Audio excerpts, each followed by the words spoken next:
અમદાવાદ શહેર પોલીસે નકલી ચલણી નોટોના મોટા રેકેટનો પર્દાફાશ કર્યો છે। વટવા પોલીસ અને ઝોન 8 એલસીબીની સંયુક્ત કાર્યવાહીમાં ભારતીય અર્થતંત્રને નુકસાન પહોંચાડવાના ષડયંત્રમાં સામેલ આરોપીઓની ધરપકડ કરવામાં આવી છે। પોલીસે આશરે 28 લાખ રૂપિયાથી વધુની કિંમતની નકલી ભારતીય ચલણી નોટો જપ્ત કરી છે।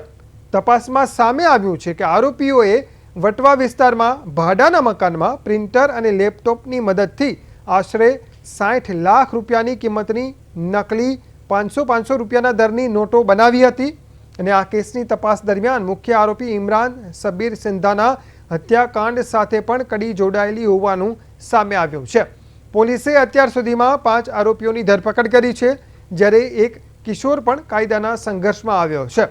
રાજસ્થાન અને ઉત્તર પ્રદેશમાં દરોડા બાદ પોલીસે સમગ્ર નેટવર્ક અને સપ્લાય ચેઇનની તપાસ વધુ તેજ કરી છે।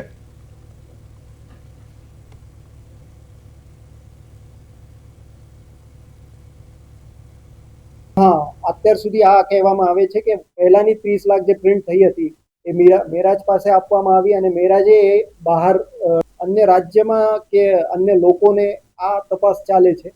હવે આ અન્ય રાજ્યમાં પણ હોઈ શકે યા પછી અહીં બીજા લોકોને આપી હશે, પછી એ લોકોએ પણ આગળ કોઈને આપી એકદમ એક્યુરેટ નોટો બનાવીશું। કદાચ આ એટીએમમાં પણ ચાલી જાય આ રીતની નોટો આપણને બનાવવાની છે। આ રીતનું એનું વિઝન હતું કે આપણને એક દિવસ એકદમ એક્યુરેટ ગવર્મેન્ટ ઇન્ડિયાની કરન્સી બનાવી લઈશું અને આ પણ ચલણી નોટોમાં